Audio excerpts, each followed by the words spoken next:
Hello everyone, it is almost time for the Model Behavior Christmas Special, the third annual Christmas Special, where I turn things over to you guys. It's up to you to tell me what your favorite action figure of 2024 was. And to do that, I need you to send me some videos. So just like with the previous years, I need you to film yourself in a landscape format, ideally, telling me your name, where you're from, and what your favorite action figure of 2024 was. You can email me at all the details below. I'm going to put them on the screen while I'm talking to you. And there will be email, there'll be Instagram, any means you can get that video to me. Also, if the file is quite big, then you can send it via WeTransfer. That's something I use for all of my bigger files that I need to send. So landscape format, name, where you're from, action figure of the year, that's all the essentials. So gang, thank you so much for that, and I'll see you in the Christmas special.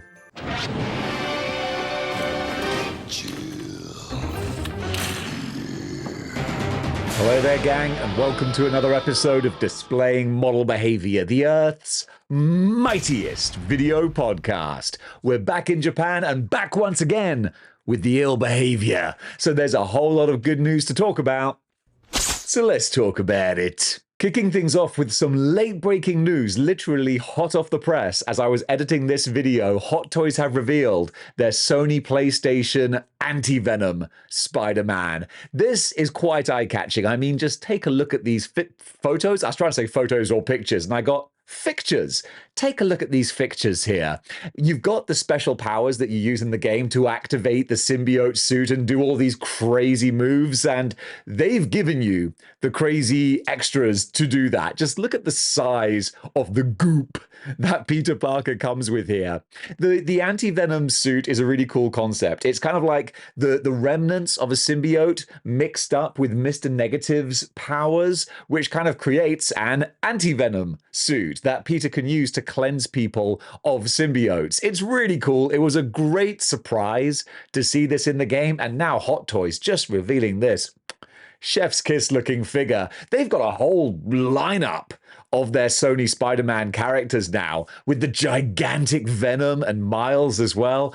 Oh, I know for a fact friend of the show, X-Manny, is going to be pleased to see this. This looks really, really cool. Don't have a release date or price yet. Just the super pretty pictures to get started with. And oh my goodness, pretty is the word. These look awesome.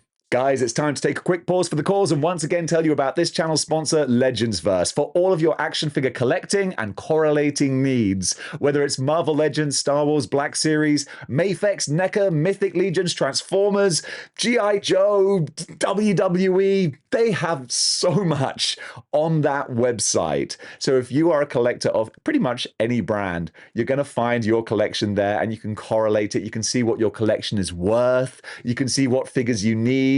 And if you want to make a video for my Christmas year-end awards, but you're thinking, well, what figures came out in 2024? Well, you can use Legendsverse to go and check. So guys, go check them out. They've been sponsoring this channel for such a long time now, and they're such a great partner to work with. And I still get so much feedback from people saying, hey, thank you for shouting out Legendsverse, because now I have my new favorite website for collecting and correlating my display. So that's really cool, guys. Go give them a follow. Check out the website.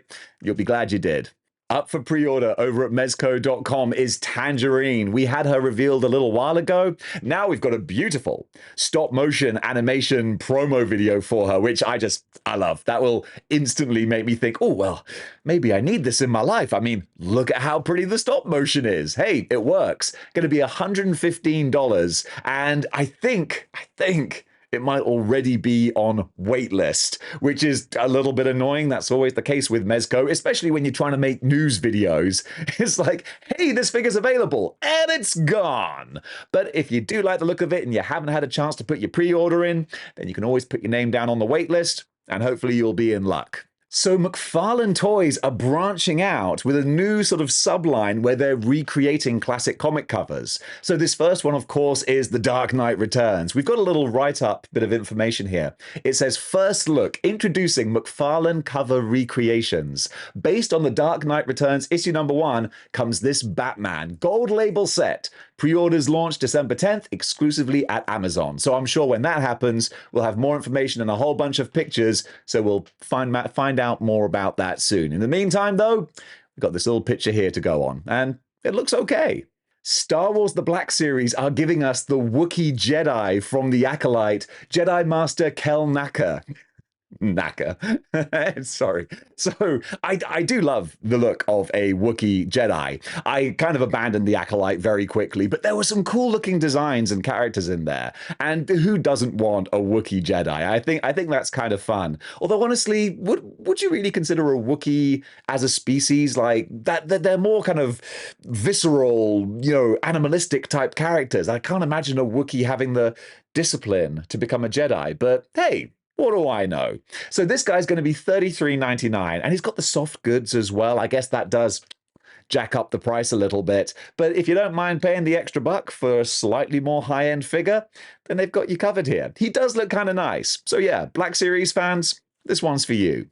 Up for pre-order now from Mattel, we've got the Masters of the Universe Skelecon figure. I'm not so familiar with Skelecon. I'm guessing, is this like just one of the generic kind of troopers that Skeletor has? Because he looks like Skeletor, but just with this beaky kind of design. So I'm guessing he's a henchman. I'm guessing he's a minion. MOTU fans, help me out with that. But he looks fun. $23.99, available at Entertainment Earth, I think probably Big Bad Toy Store, your usual venues. And yeah, I'm guessing he's a henchman. He's got all the different weapons and accessories as well. It looks like, again, $23.99, and you're getting an action figure with a spear, an axe, a knife, a shield, and different pairs of hands. That's giving some good bang for your buck. Well done there, Mattel.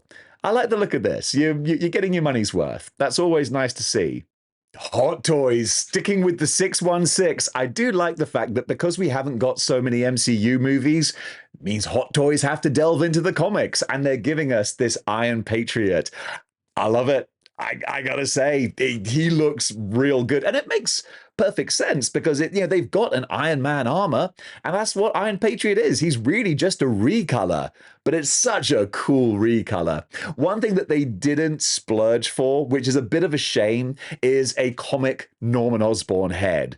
That would have been really cool, and that would have given you a lot more bang for your buck and made it feel more like an original comic book Hot Toy figure as opposed to a repainted generic Iron Man. So it's a bit of a shame they didn't go in that direction, but I won't talk about what they haven't done. I'm going to talk about what they have done, and that's give this beautiful red, white, and blue Americana metallic paint job on this figure with the Captain America shield as well. So it's a weird mashup of MCU and 616 kind of smooshed together, because this isn't the Iron Patriot from Iron Man 3, but it is just, hints of that and hints of the comic. It's kind of the blurst of both worlds, and honestly, I kind of like it. Especially the star insignia on the chest. That's great. And you can swap it out with the regular one as well. Oh no, it folds out, I think. You know what? Judge for yourself. Either way, I do like the look of it. In this next article, I talk about a Storm Collectibles figure, but I say SH Figure Arts, which is understandable because both of those names have letters in them. So you can see why I got confused. SH Figure Arts, again with the manga and anime for this episode. They're doing Space Pirate Cobra, who is a big, iconic franchise from the old days of manga. I remember seeing this dude on VHS covers in HMV in the 90s. So once again, Storm Collectibles branching out into other genres and other lines before they complete what they've already started working on. Guys, I love you. I love what you do, but sometimes you gotta finish your Street Fighter vegetables before you move on to your Space Cobra dessert. That's a weird analogy, but you know what I'm saying, all right? You gotta finish what you start sometimes, Storm. But hey, it's hard to be mad because looking at this guy with the soft goods coat, I think, yeah, that is a soft goods coat, and then just the detail on the face, it looks great. It really does. And it makes me want to watch this Cobra now because it's one of those things that I'm familiar with, but I've never seen. So if you are an anime or manga aficionado out there, let me know. Should I give this movie a try? Because honestly, it feels like it's a big missing part in my cinematic oeuvre. So hey, when I have some free time, I might check that out. In the meantime, though, the figure does look pretty good. And now for something completely different. We have a mangarized anime version of a classic Dinobot. In my opinion, the design might be a little bit busy, but still, it's a cool version of a classic character.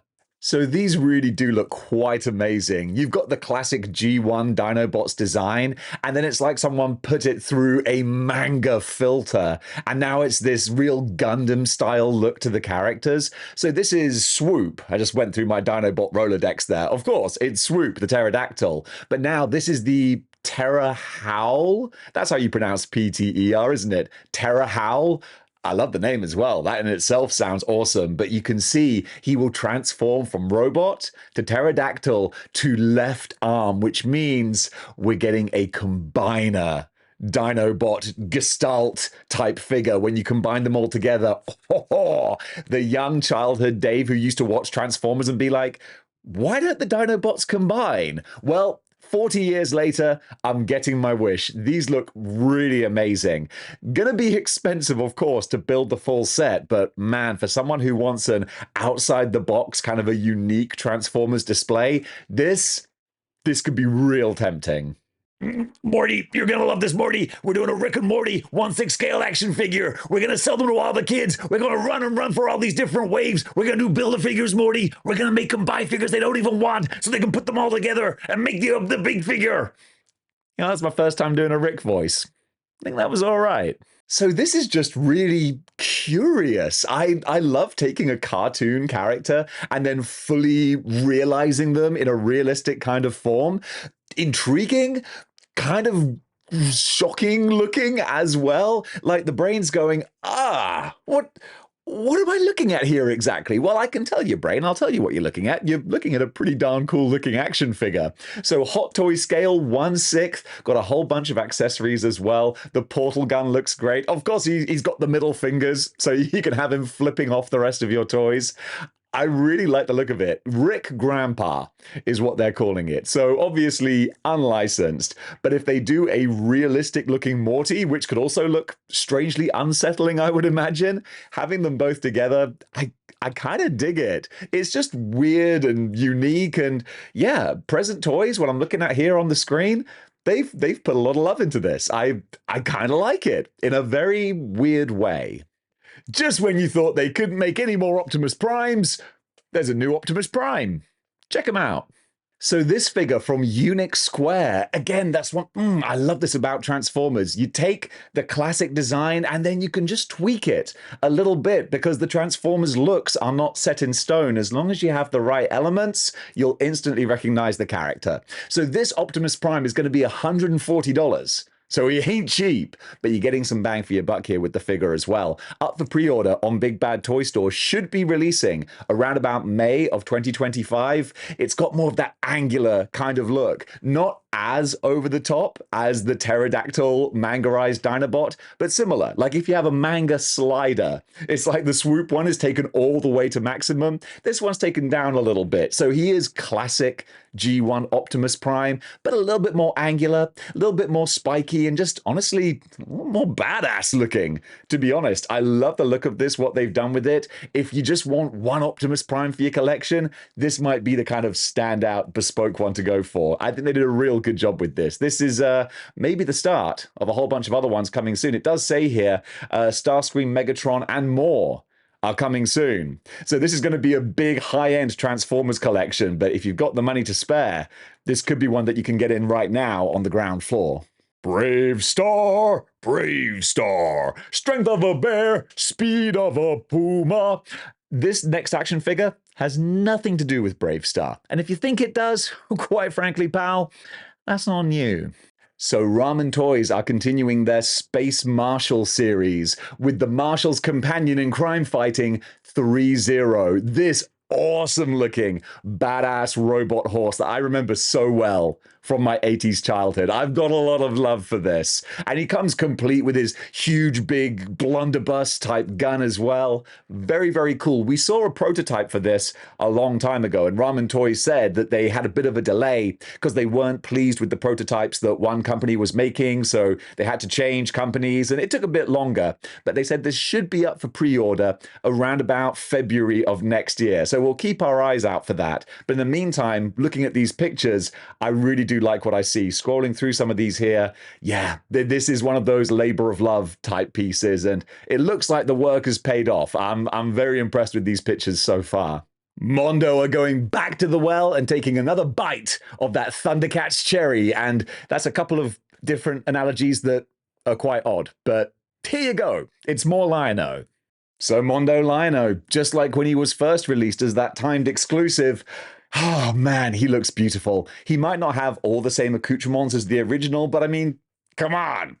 What more do you need? Well, a 1/12 scale version. That would be pretty nice, but I'm glad that it doesn't exist, because it would be something else that I want to spend my money on. And right now I'm trying to convince myself not to go all in on those Meti toitles. I went full Bebop there. I'll get in those Meti toitles. So yeah, less things to spend money on. That's okay, but if you're a 1/6 person and you didn't get the original version, then that's very generous of Mondo to give you a chance to throw your money at them again. But hey, if you're going to be splurging, you might as well splurge on something that looks gorgeous. And this, I love it when they take a classic design and then just modernize it, keeping the original aesthetic, but going slightly more badass. That's what this Liono is, and yeah, I really like the look of this guy. Now help me out here. This is a tricky one. Susu Toys are doing this guy who's listed as Supreme Commander. It was written sideways. Who is this supposed to be? Because Susu Toys, I'm guessing they're, unofficial. We don't have brand name. Supreme Commander must be for someone else, but I don't know who this is or where it's from. Looks kind of Power Rangers-y, but I've not seen this from any iterations of Power Rangers that I'm familiar with. So maybe it's not. Maybe it's something completely different. It looks pretty. Big, scary-looking gold guy, but I don't know. Yeah, the more I look at that face, that does look like a human face with a mask over the top and makeup. Does give that Super Sentai kind of feeling, but yeah, I don't know what this is from. Looks kind of cool, though. Guys, help me out in the chat. Lord knows I need it. Figma are doing a Takodachi figure.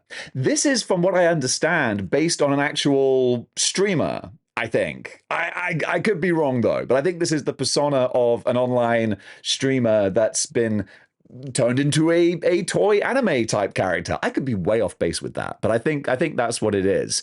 I got to admit, when I first saw these pictures, I was like, oh, this isn't something I can cover on Good News. And then I realized that all those tentacles were actually being quite benign and were just minding their own business, being accessories. I'm sorry, but I've been in Japan too long. I see an anime girl and tentacles, and I instantly think, well, you don't want to know what I'm thinking. But this isn't what that figure is. So there you go. It looks kind of fun. Figma do great stuff. I've got their Metroid figures. They're really cool. This is bizarre looking, but also kind of funky as well. I look forward to finding out a little bit more about this. Boy, this is a really anime-heavy episode here. And this one, I don't even have the translation for. I recognize this character. Is it Demon Slayer? Is it My Hero Academia? Is it My Hero Academia Slayer? I don't know. I do recognize this person, though. But if you know who she is, then you might want to go over to the Revoltech. You know what? No, I'm not going to start this again. I was about to abandon this, but I'm sticking with it because that's how real model behavior can be. Screw-ups and all. Yeah, if you know who this is, then that's going to mean something to you. I know who Revoltech are, and they're making this figure, and they have been getting better and better throughout the years. So from what I can see, she looks kind of cool. Nice, no big articulation points where they kind of stands out, because that used to be a problem with Revoltech. Weird, janky-looking knees and things. This looks a lot smoother. So I like the look of what they've done with this, even if I don't know who the character is. Hop Costume have revealed a 1/6 scale Dark Ages, the Grail Seeker. Had to double check that one. I don't know where this is from. It looks very Elden Ring, Bloodborne, Demon Slayer type thing, that sort of aesthetic, that medieval, dark, gothic kind of look. Help me out. The more I look at the armor, it does have a big Bang of Elden Ring kind of vibe to it. But like so many things I've been discussing on this particular episode, I might need your help with that. It's funny. Like, I wish we could just talk about some more Marvel stuff, which we will be able to do soon with the Pulse stream coming up tomorrow. In the meantime, though, I've got a lot of things that I'm not overly familiar with, but I do want to talk about because they do look cool. Go home, Boss Fight Studios, you're drunk. They've shown some images of their red Sonja figure that's going to be coming up soon, and what happened? Did you get shot with the Homer Simpson makeup gun? Is this RuPaul's Drag Race Red Sonja? Woof! I'm sorry, it's not actually in my nature to just say, oh, this thing looks bad, but oh my goodness, this thing looks bad. And the tooling looks okay, but y'all gotta work on that Chevy Chase, all right? So I think Boss Fight Studios have already said, like, this ain't the absolute finished version. I'm like, isn't it? This is quite something. Boss Fight Studios, I actually love a lot of the stuff they do, but this one, you might want to go back to the drawing board, which I think is what they are doing. Because what you put out here, nah, that ain't it, dog. Now, this is a figure that's been popping up on a lot of different toy sites, and I don't know what exactly it is. But I want to share it with you, because he looks fun. And never let it be said that model behavior doesn't literally cover everything. Now, this character, I think, might be from the franchise Warriors of Fate, but I'm not 100% sure on that, but I think that's where this is from. These were posted by Mezco HK, who's a blogger, I think, who gets all these photos and scoops and stuff, but I don't know anything else. So if you're familiar with this, boy, this is just the episode of Dave Doesn't Know. But it's fun to talk about things that are happening in the toy sphere, even if we're not that familiar with it. Got a real red and yellow Hulkamania brother kind of look to him going on there. He looks fun, but that's all I can say about him. Hopefully, more information will be released soon. And I can probably get that wrong too.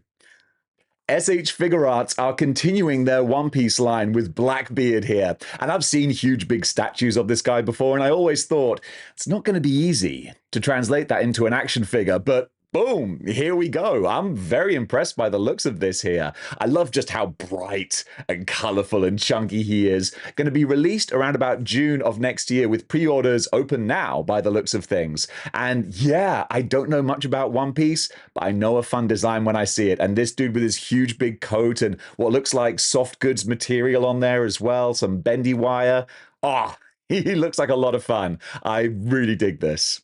Then we got some more anime figures that I don't know too much about, but I'll include them here for you guys who do. We're getting Hunter x Hunter Killua, if that's how you pronounce his name. Going to be released around about July of next year and up for pre-order now as well. And while I'm talking about that, we also have SH Figure Arts Gone. These are all SH Figure Arts. Again from Hunter x Hunter. This dude's going to be released in June and again, open for pre-order now. So there's another spiky-haired anime character for you. We're also getting Sataka Jintoki, if I've pronounced that correctly. This dude's from an anime, I can't even see it listed here. Gintama, the series filled with laughter, tears, and even amazing action scenes, has been entertaining fans for over 20 years. Well, it passed me by over the last 2 decades, but there you go. He's going to be available from May of next year, and he's up for pre-order now, just like all the other ones. Also, while I'm rattling off stuff that I don't really know about, Hinata Hyuga, Virtuous Bakugan, going to be releasing in June, available for pre-order now. Another anime that Dave doesn't know about, but the figures do look pretty. Demon Slayer, that's the one that the kids all seem to be into these days, and I recognize this fiery-haired dude. This is Kyojuro Rengoku, releasing in June, available for pre-order now. And if you want your anime characters a little more cute and chibi, then we've got the Super Saiyan Son Goku Mini Daima, going to be releasing in June next year. For you Dragon Ball fans who want to just smoosh things down and have them looking adorable, well, that's what this guy's for. Holy Prime 1 Studios Batman! Chris O'Donnell's Robin from Batman Forever getting the Prime 1 treatment. So if you are a big 90s Joel Schumacher Batman fan and you got a couple of $1,000 burning a hole in your pocket, then you could do a lot worse than getting this statue. I did always really love the Robin design of the costume from Batman Forever. I think they actually converted the goofy looking 1960s type design into that Tim Burton look really, really well. Batman Forever was a funny one because they hadn't completely gone totally silly. They still had some remnants of the Tim Burton style, but Joel Schumacher-fied, and that's what we've got here. There's actually a comic book series that continues the Tim Burton Batman story. That's kind of cool, but in our reality, we went in a different direction with Joel Schumacher. But Robin has what I would consider the best aspects of both, and this statue, yeah, it looks pretty beautiful. In video game news, because you know I do cover video games occasionally, Marvel Rivals is gearing up for its big launch, and honestly, the more I see from this, the more I think, man, I love the look of it, but I would just get hockeyed out of it if I try playing online. The children would batter me, but I love the labor of love that this seems to be. Whoever's been behind this game clearly isn't just going, oh, well, let's just make Overwatch with a Marvel paint job slapped on it. They've really gone to the efforts to make each character just look so cool and unique and different, but still harkening back to their original designs. They just debuted the Wolverine look, which honestly doesn't look good. It's like, oh, okay, you've got a bit too far outside the box. What is going on with those shoulder pads? But to counter that, they've just revealed that they're doing an MCU classic skin, which then is pretty much the Wolverine that we all want. Then they've done little pre-order things, or I think people who have beta tested the game have got things like the blue Capcom style Venom, some real deep cut kind of things. You got characters everywhere from Captain America to Squirrel Girl. So there's a lot of love that's in this, and I think considering that it's been made with so much care and attention, I might have to give it a go. Even if I get absolutely battered, I think I want to give this game a try. Frank Miller just continues to be the gift that keeps on giving. With this Wolverine and Deadpool cover that he's done, I swear he's doing this to troll us now. And honestly, hey, if people keep paying him for his artwork, I can't be mad at him, you know?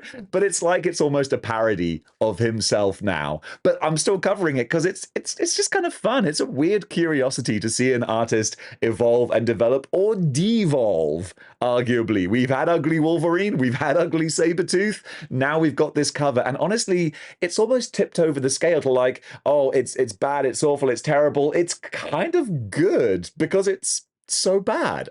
I don't know. I kind of like this. What do you guys think? Frank Miller, completely devoid of all talent or actually evolved beyond any understanding of what really is good, bad, or indifferent and has created his own new nebulous art style that is strangely awesome?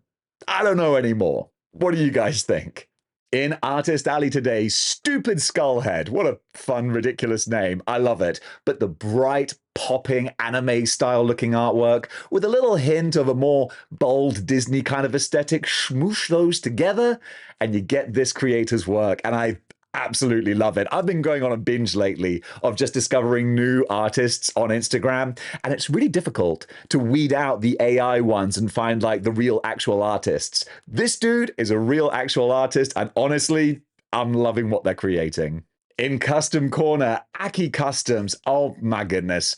There are no words. Well, I'll give you some words, actually. Stop ruining my Marvel Legends, because now I can't look at my figures on my shelf without thinking, these are rubbish compared to the Aki Custom designs. Just, I don't know how people do it. Like, how do you get a paintbrush and paint, but make it look like that? It's bonkers, sir.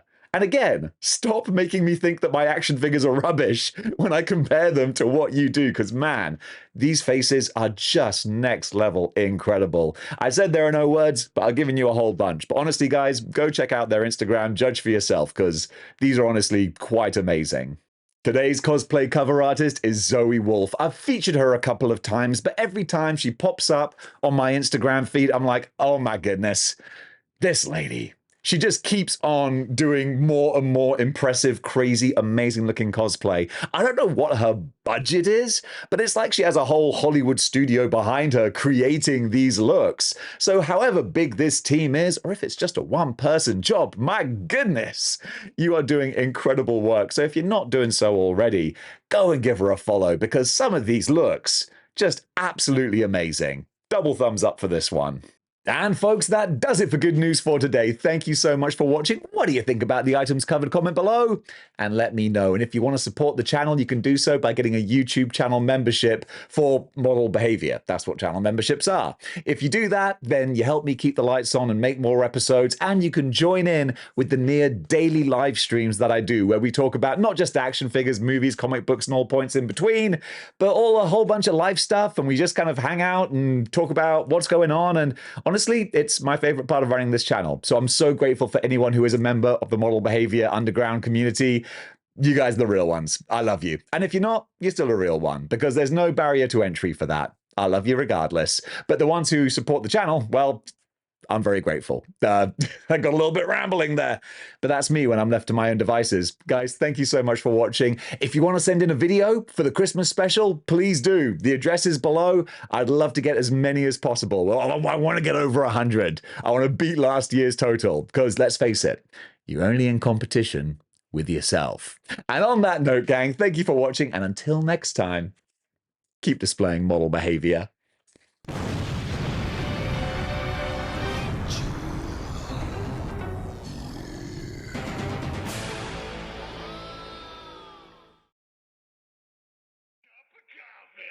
Cup of coffee, big time.